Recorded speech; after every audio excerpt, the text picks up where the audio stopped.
নমস্কাৰ বন্ধু বান্ধৱীসকল, স্বাগতম জনাইছোঁ জব নিউজ আছাম ইউটিউব চেনেলৰ নতুন এটা ভিডিঅ'লৈ।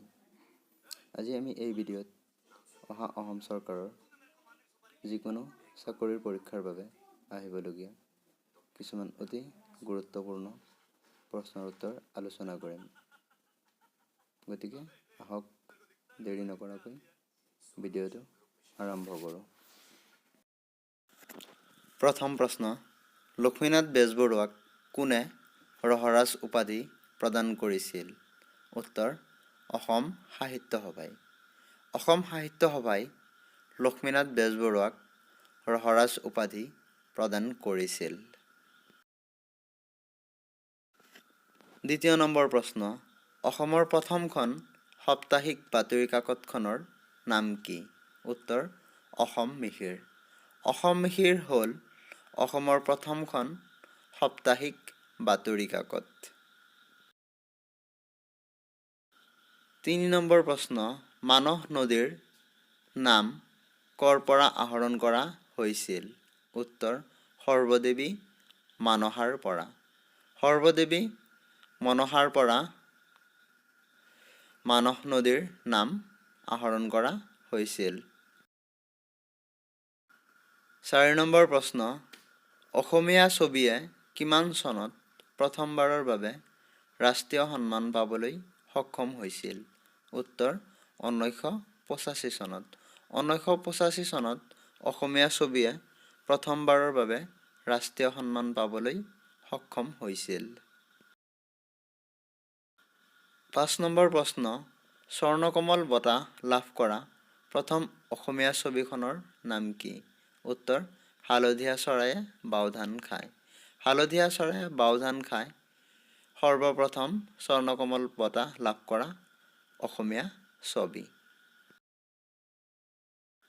6 নম্বৰ প্ৰশ্ন, অসমীয়া আলোচনী জোনাকী প্ৰথম কিমান চনত প্ৰকাশ হৈছিল?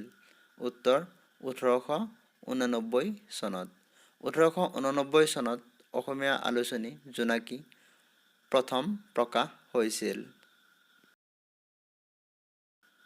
7 নম্বৰ প্ৰশ্ন, 7 ভনী ৰাজ্যৰ ভিতৰত কোনখন দ্বিতীয় বৃহত্তম ৰাজ্য? উত্তৰ, অসম। 7 ভনী ৰাজ্যৰ ভিতৰত দ্বিতীয় বৃহত্তম ৰাজ্য হ'ল অসম। 8 নম্বৰ প্ৰশ্ন, ব্ৰহ্মপুত্ৰ নদীৰ উৎসৰ পৰা সাগৰলৈ মুঠ দৈৰ্ঘ্য কিমান? উত্তৰ, 1100 কিলোমিটাৰ। ব্ৰহ্মপুত্ৰ নদীৰ উৎসৰ পৰা সাগৰলৈ মুঠ দৈৰ্ঘ্য 1100 কিলোমিটাৰ। 9 নম্বৰ প্ৰশ্ন, অসমৰ কোনখন নদী পাকিস্তানৰ ৰাষ্ট্ৰীয় মাছ তোৰ পুঠিটোৰাৰ বাবে বিখ্যাত? উত্তৰ, জীয়াভৰালী। জীয়াভৰালী নদী পাকিস্তানৰ ৰাষ্ট্ৰীয় মাছ তোৰ পুঠিটোৰাৰ বাবে বিখ্যাত। 10 নম্বৰ প্ৰশ্ন, অসমৰ প্ৰথম তেল শোধনাগাৰ ডিগবৈত কিমান চনত প্ৰতিষ্ঠা কৰা হৈছিল? উত্তৰ, 1901 চনত। 1901 চনত অসমৰ প্ৰথমটো তেল শোধনাগাৰ ডিগবৈত প্ৰতিষ্ঠা কৰা হৈছিল। 11 নম্বৰ প্ৰশ্ন, কিমান চনত অসমৰ ৰাজধানী শ্বিলঙৰ পৰা দিছপুৰলৈ স্থানান্তৰ কৰা হৈছিল? উত্তৰ, 1973 চনত। 1973 চনত অসমৰ ৰাজধানী শ্বিলঙৰ পৰা দিছপুৰলৈ স্থানান্তৰ কৰা হৈছিল। 12 নম্বৰ প্ৰশ্ন, কোনখন দেশে প্ৰথম কাগজৰ মুদ্ৰা প্ৰৱৰ্তন কৰিছিল? উত্তৰ, চীন দেশ।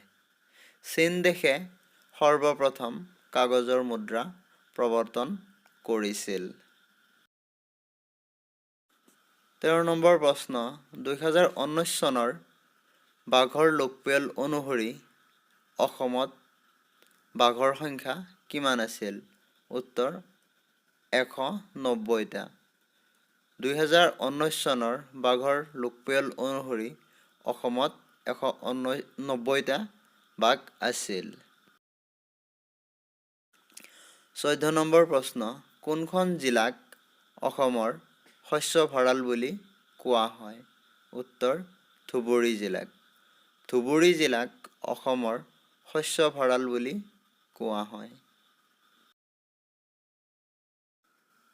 15 নম্বৰ প্ৰশ্ন, কোনখন দেশত প্ৰথম অসামৰিক সেৱাৰ প্ৰতিযোগিতামূলক পৰীক্ষা আৰম্ভ কৰা হৈছিল? উত্তৰ, চীন দেশত। চীন দেশত সৰ্বপ্ৰথমে অসামৰিক সেৱাৰ প্ৰতিযোগিতামূলক পৰীক্ষা আৰম্ভ কৰিছিল। এইকেইটা আছিল আজিৰ প্ৰশ্ন। যদি ভিডিঅ'টো ভাল লাগিছে, ভিডিঅ'টো এটা লাইক কৰিব। আৰু এনেকুৱা ধৰণৰ নতুন নতুন ভিডিঅ' পাবলৈ চেনেলটো ছাবস্ক্ৰাইব কৰিব। আৰু যদি কিবা ভুল হৈছে এই ভিডিঅ'ত কমেণ্ট কৰি শুধৰাই দিব। ভিডিঅ'টো শেষলৈ চোৱাৰ বাবে ধন্যবাদ।